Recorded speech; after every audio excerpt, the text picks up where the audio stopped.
Hi, I'm Annabelle. They said I wasn't family enough to sit at the table where my own blood was divided. My parents locked the door to the will reading, left me outside like a stranger. My sister laughed. My brother wouldn't even look at me. But when the judge leaned forward and whispered one word, everything shifted.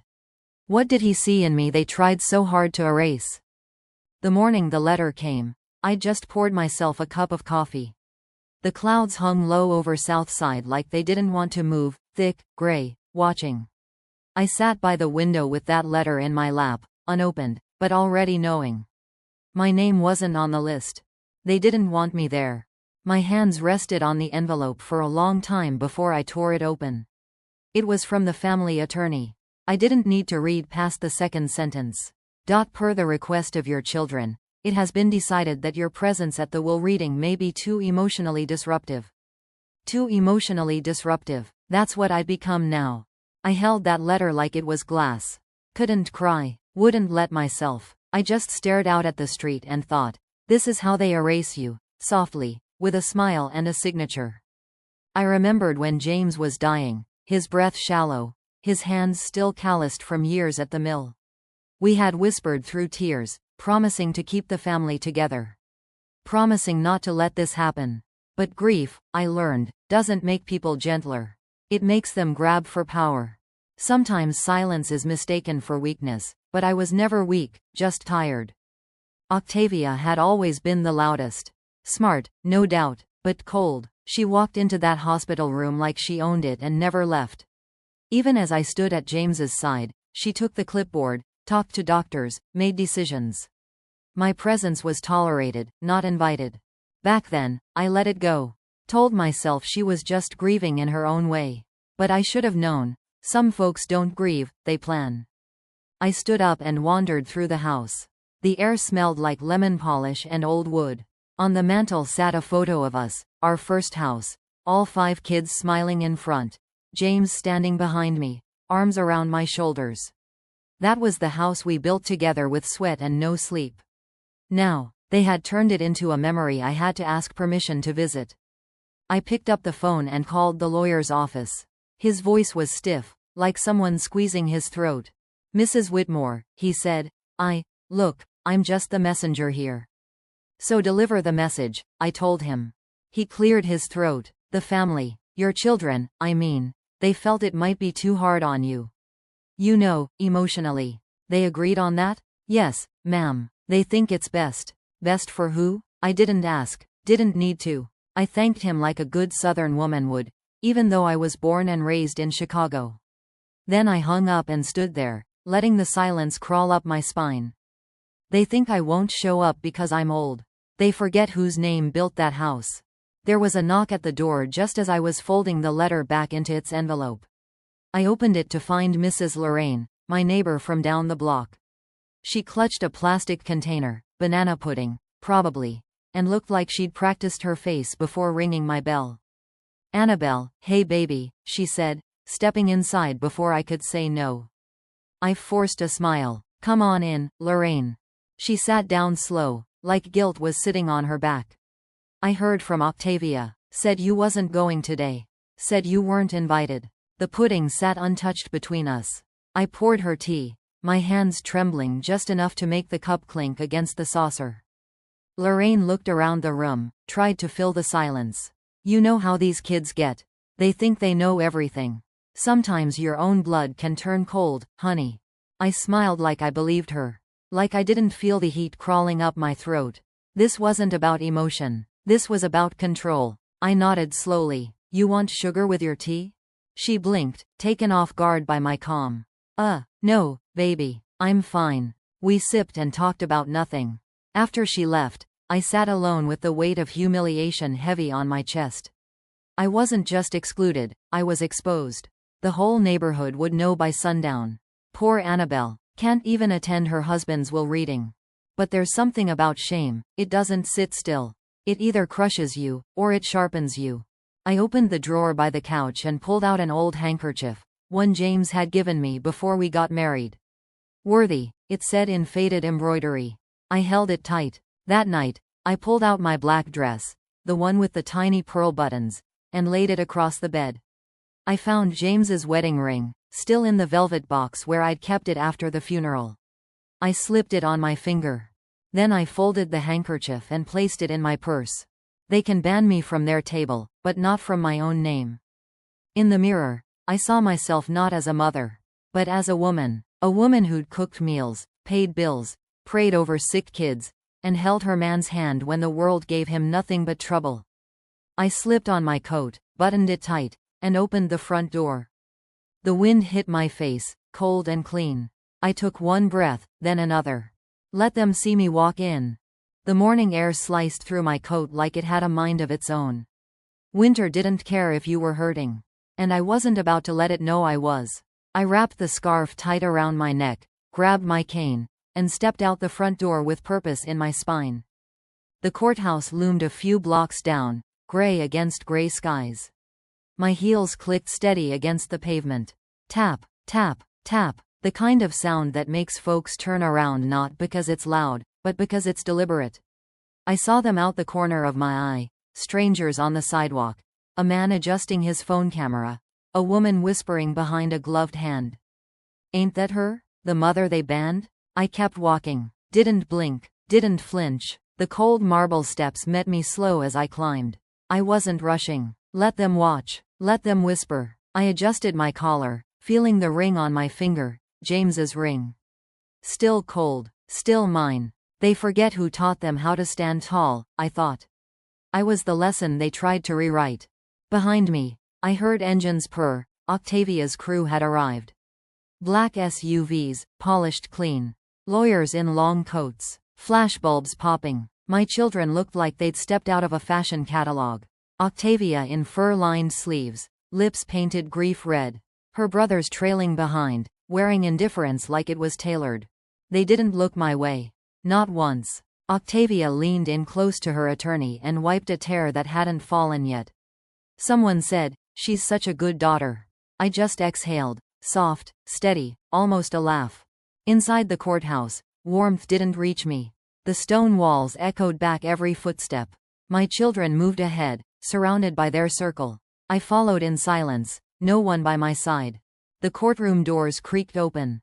Everyone turned at once, mid-conversation, mid-whisper, mid-lie. Even the judge paused, gavel still in hand. I walked in slow, no announcement, no fanfare, just me, my cane, and the truth I carried like a second spine. I took the back bench. Sat tall, said nothing. The family lawyer, who had just been mid-sentence, stuttered and glanced down at his notes. On the table in front of him lay a thick file, James's estate. Marked, transfer of ownership. They thought I wouldn't come. That I'd stay home, small and forgotten. Judge Morales adjusted his glasses. Looked straight at me. Then he froze. He whispered, not to the room, but to himself. "Why are you here?" The whole place went still. That line hung heavy in the air like smoke after a fire. We locked eyes. He knew me, not from yesterday, from years ago. Something passed between us, not warmth, but memory. Not forgiveness, but awareness. Octavia's jaw tightened. Her performance cracked at the edges. Even the law remembers who built the ground they stand on, I thought. She shifted in her seat, whispered something sharp to her brother. Their lawyer dropped a folder trying to grab another. One of them muttered, Did she have ownership rights? Still, I said nothing. I reached into my purse, pulled out the handkerchief that read, "Worthy," and folded it slowly in my lap. My eyes didn't leave the front of the room. They felt it. For the first time in a long time, the room knew, control had shifted. And it wasn't loud, it was quiet, unshakable. The judge cleared his throat. "We may need to pause this session," he said, voice tighter than before. "Mrs. Annabelle, please stay after." Octavia's fingers clutched her purse strap like it owed her something. I saw the color drain from her neck. I let my lips curl just a little. Not a smile, not quite, more like the truth peeking through. I whispered to myself, "Now, they'll remember my name." The gavel hit wood like thunder muffled by snow. I leaned back in my seat, eyes on my daughter. They thought they buried me, but they just watered a seed. When the judge cleared the gallery, leaving only Octavia, Ms. Riley, and me, the air inside that meeting room felt like a held breath. Octavia shifted in her seat, avoiding my glance. Her phone tapped the wood table, index finger jittering. I sat quietly, clutching the handkerchief, worthy, waiting. The judge looked between us, his expression tight, uneasy. He cleared his throat and said there was something unusual in the will paperwork. My heart didn't race. It sharpened. I sensed the hidden weight behind his words, but I maintained my silence. I had seen too many secrets buried in family corridors. Years of waiting had taught me the strength of stillness. Then Ms. Riley exhaled and produced a second document.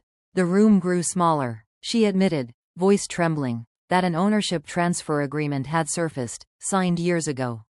In that agreement, my name was listed as co-owner of the home, business accounts, properties I helped build.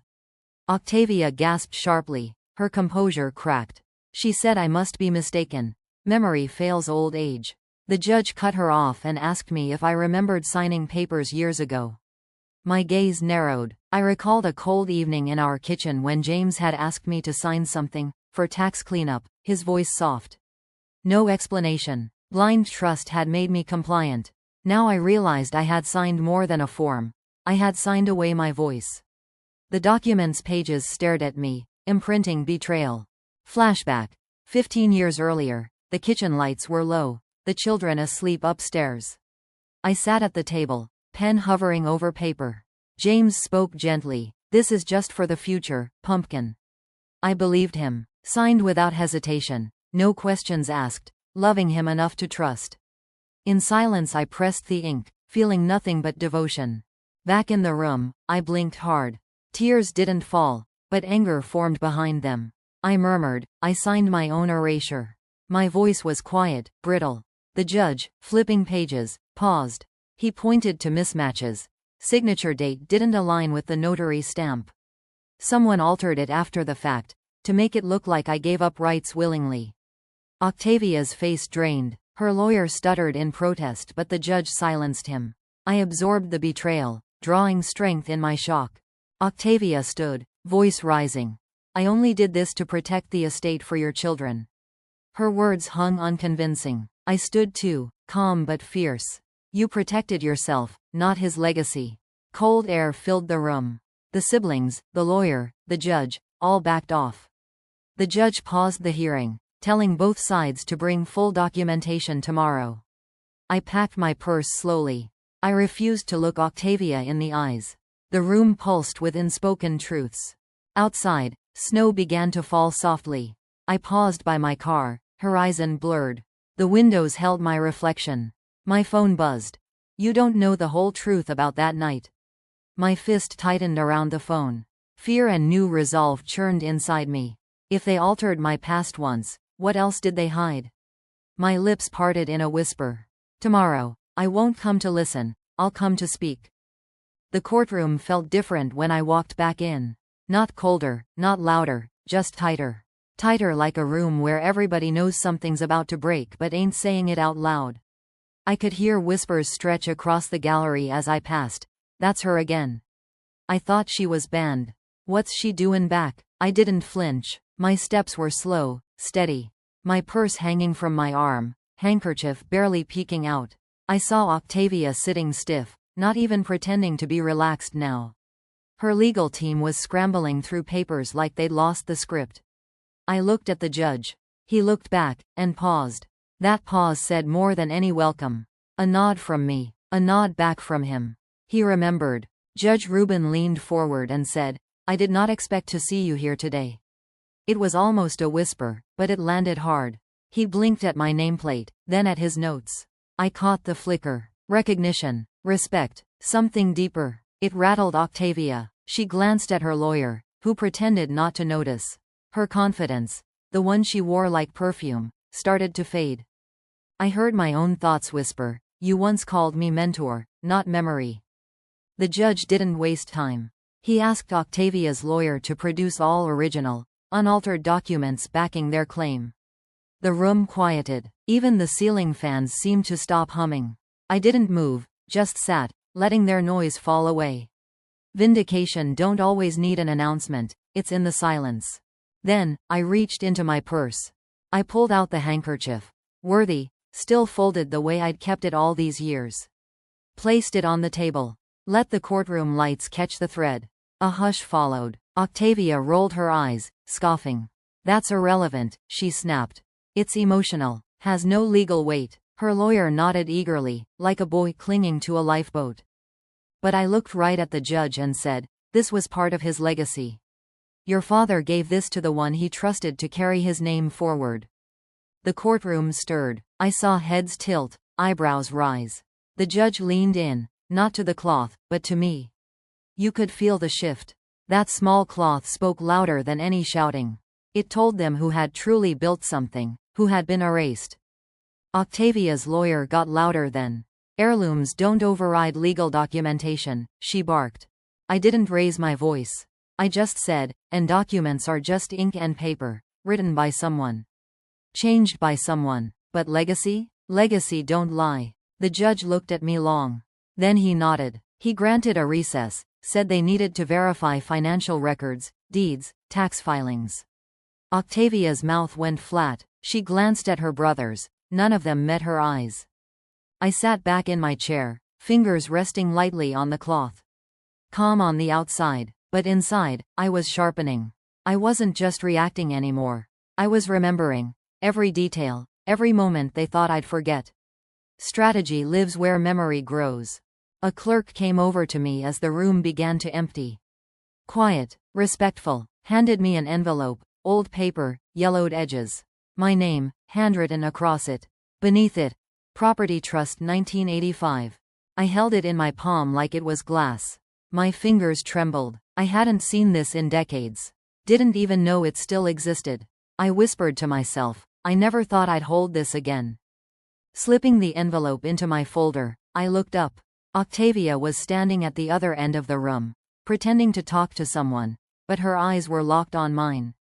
I didn't blink, just whispered, let's see who truly owns the legacy. I sat outside the courtroom on a bench that had felt cold even in summer. Now, in the quiet stretch of early afternoon, it chilled deeper than stone. My back straight, purse by my side, fingers clenched around that same old handkerchief, worthy, stitched like a whisper no one else seemed to hear but me. Cameras flashed through the hallway glass. Inside, I could hear voices swirling, reporters, onlookers, some of them calling me the troublemaker. The one who dared to come back. And for what? To be told I didn't belong? I closed my eyes, trying to still the shake in my chest. But it came anyway, a memory, sharp as broken glass. Zion, 5 years old, barefoot in the hallway, holding a crayon drawing, pointing to it proudly. Mama, he said, why isn't your name on the picture? He meant the family portrait Octavia had hung in the den. I wasn't in it, just his aunties, uncles, his cousins, all of them smiling like I never existed. That little boy's voice cut deeper than any judge could. I felt the tears then, not spilling, just hanging. Heavy, quiet. I whispered to myself, they let me in, but only to humiliate me.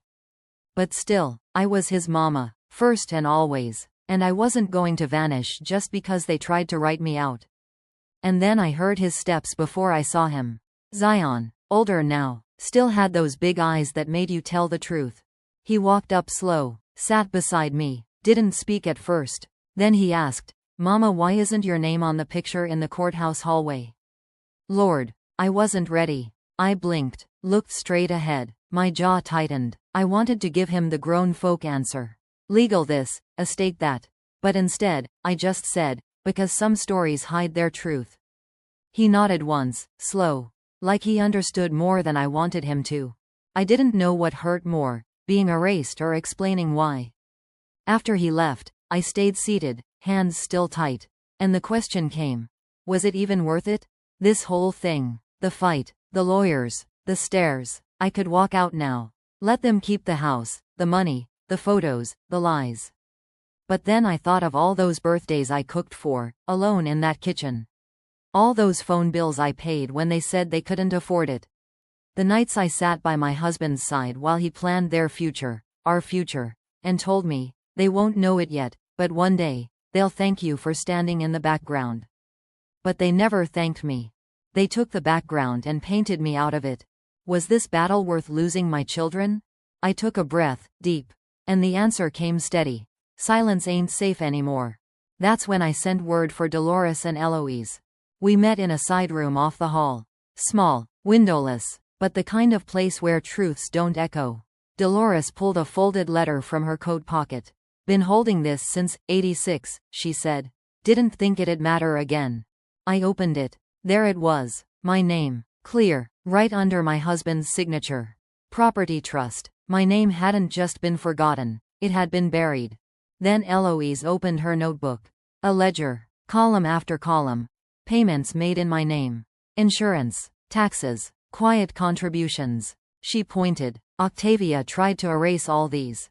Said they were hers. But look close. I did. And sure enough, there it was. My initials in the corner.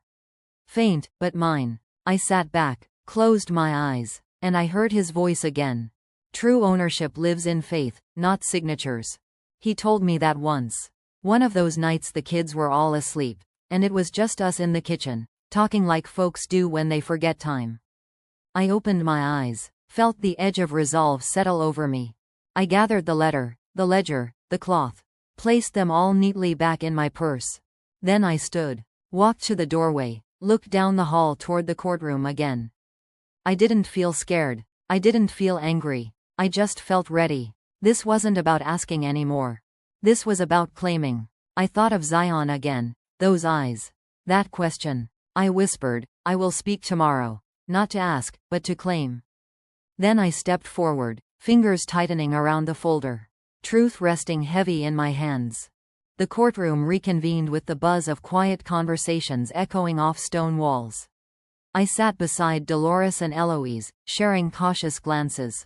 Octavia's team looked edgy, papers shuffled, heads lowered, lips moving like they were rehearsing lies. The envelope I had held all morning sat heavy in my lap. I clenched it, reminding myself. They cornered me, but they forgot I carry decades of proof. The air tasted of anticipation. I drew in a steady breath. No turning back. The judge turned to the gallery and asked if anyone wished to testify. That moment felt endless. Then Eloise rose. Her voice was firm despite age and tremor. I lived in that house when she raised those children. All eyes swiveled. She recalled dinners we shared, late-night planning sessions when James and I pored over ledgers. Her details were rooted in truth, so precise no one could toss them aside. Octavia's attorney stood, objection sharp on his tongue. Irrelevant, hearsay, but the judge nodded to Eloise. He allowed her. As she spoke, faces shifted. Some eyes glistened with shock. My heart pounded, not in fear, but vindication. Then the tension broke. From a corner of the gallery, a young reporter slipped out his phone. He clicked play. A video played across courtroom loudspeakers, Octavia speaking quietly to someone, saying she'd cut me out of the will, to protect the family from unnecessary grief. Her own words. The video's clarity left no room to deny.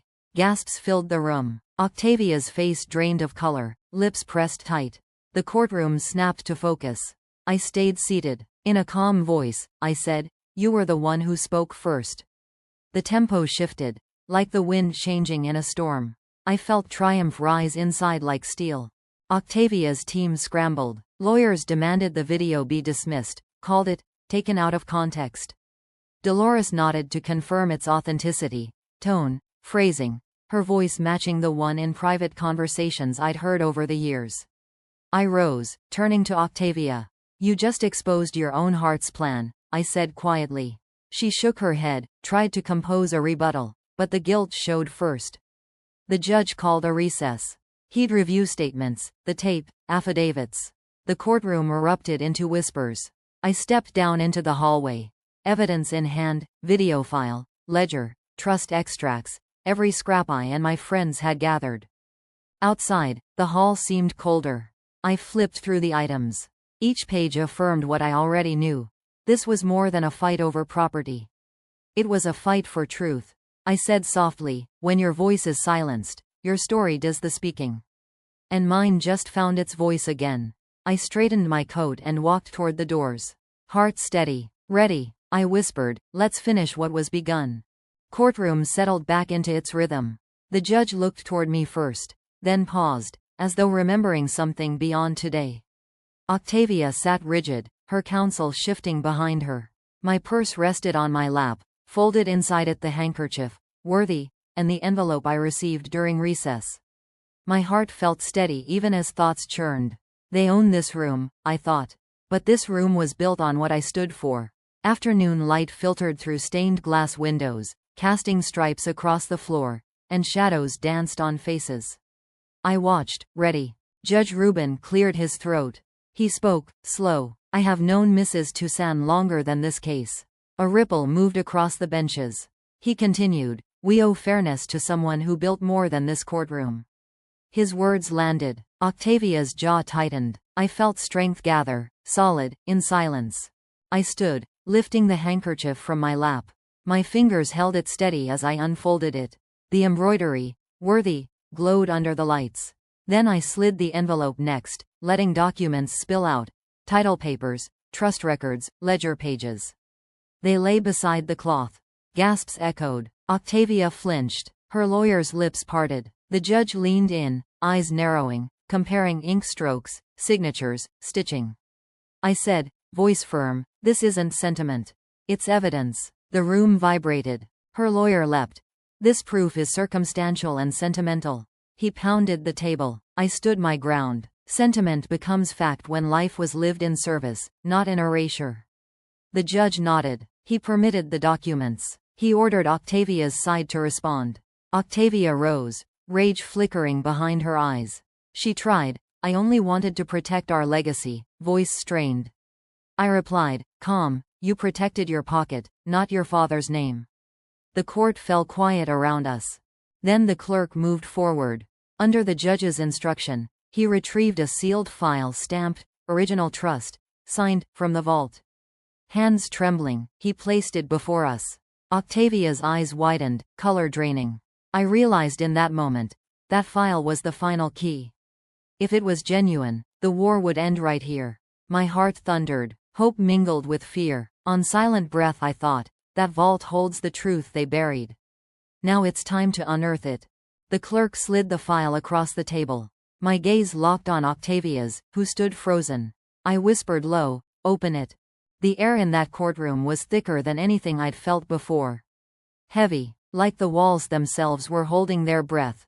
Files, photos, ledgers, all of it laid out again, this time by Octavia's team. As if showing more of what they'd already spun would somehow drown out the truth. Judge Rubin sat hunched slightly, eyes tired but alert. He cleared his throat and said it plain. This session will conclude the matter today. Octavia stood up first. Her voice had an edge, tight, almost rehearsed, but something in it betrayed her. Maybe it was fear, maybe guilt. I couldn't tell. All I knew was, this was it. The end of what had been buried too long. My palms tingled, my chest tightened. I kept my eyes on the judge. Then, he did something no one expected. As Octavia started to speak, he leaned into the microphone and asked just one word. Owner? Not loud, but loud enough.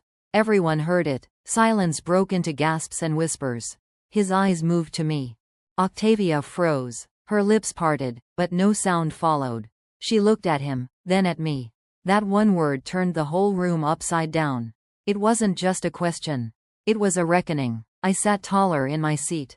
Not to gloat, but because that whisper held my name more than hers ever did. Judge Rubin motioned for her to sit. Then he looked toward me. I didn't rush. I stood, walked slowly to the front, and laid the sealed file on the table. The original trust, intact, notarized, dated before they ever got clever. Next, I asked for Octavia's version, the one she claimed released me from everything. It was passed forward. The ink, the paper, it all looked wrong under courtroom light. Eloise's ledger showed gaps. Notary logs had holes in the record. I could see the tension knot up in Octavia's neck. She whispered something to her attorney, but his face had gone pale. The judge raised a hand. These documents must be authenticated. He didn't yell. He didn't need to. I said, steady and clear, the true signature has never left my name. That's all. It was enough. Octavia's mask slipped then. Her hands trembled, her voice gone quiet. Her team scrambled, flipping papers, trying to find footing in quicksand. One of my other children, Terrence, shifted in his chair. He wouldn't meet my eyes. The rest looked anywhere but at me. Judge Rubin leaned forward. This court recognizes the rightful co-ownership of Annabelle Toussaint. Gavel struck. I didn't smile, just breathed deep, not in celebration, but relief. Bittersweet. You don't win something like this without losing something along the way. And some of that loss was sitting right beside me. As I gathered my papers, I saw Zion. His little hands clasped tight, face unsure. I nodded, gently. He needed to see calm. I folded the documents, tucked them into my bag. Then stood. Justice is not noise, I said, soft. It's being heard. Just as I turned, a small sound broke the hush. A cough, then the slide of paper on wood. A lawyer in the back, not one I recognized, pushed an envelope across the table toward Octavia. Plain, cream-colored, but something in the glint of its seal told me it wasn't over. She picked it up, confused, looked at me, and I said, under my breath, just loud enough for the truth to follow. There's always more truth to uncover. The house felt different that evening. Not quieter, just settled. I eased myself down onto the porch swing, cup of warm tea in hand. Georgia dusk wrapped around everything like a quilt, thick, orange, gentle. A breeze whispered through the pine trees out back. The kind of breeze that carries memories, not trouble. A neighbor across the way waved. She didn't shout out or ask questions, just nodded. Like she knew something had shifted. I nodded back. Sometimes words aren't needed, especially when your spirit finally sits still after a long storm. I took a slow sip. Let the silence work its way in. The trial was over, but inside me, the echoes lingered. All those years, all those lies. They stacked up like bricks around my name. But today, one truth knocked them down. And I didn't have to raise my voice to do it. They tried to silence me, I murmured, watching the steam rise, but truth always echoes louder. I heard the gate creak, then soft footsteps on the porch steps. I didn't turn right away. Didn't need to. I knew Zion's walk, same rhythm since he was 9 years old. He sat beside me, no words at first, just the rustle of the envelope he held in his hand. I never stopped rooting for you, he said. Low, real, even when I didn't show up right. I looked over. His eyes were tired, but not from shame, just the weight of trying to do right in the shadows. He handed me the envelope. Inside were receipts, records, notes. Turns out, he'd been helping fund my legal team, quietly, through grants and mutual friends in the community. Never put his name on it.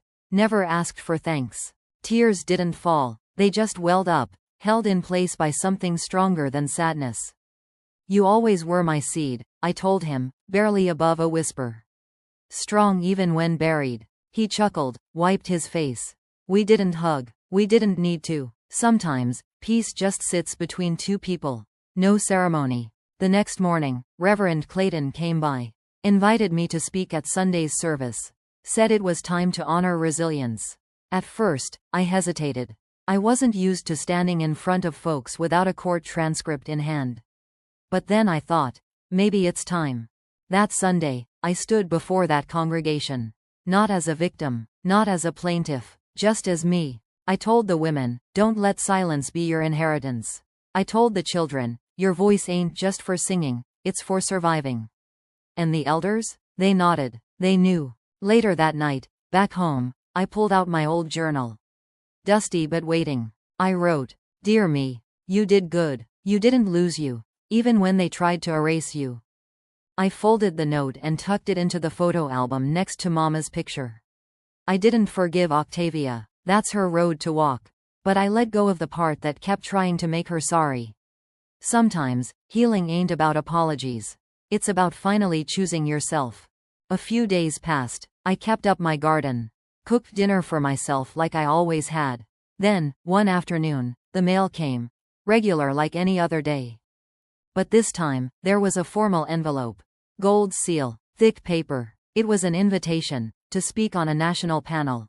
Topic: Justice and Legacy for Black Women. I laughed, deep from the gut. Looks like they finally see me. Just as I set the letter down, I heard a voice from down the block. Ms. Annabelle, tell us that courtroom story again. I stood, bones a little slower now, but heart steady. I smiled. Let me grab my tea first.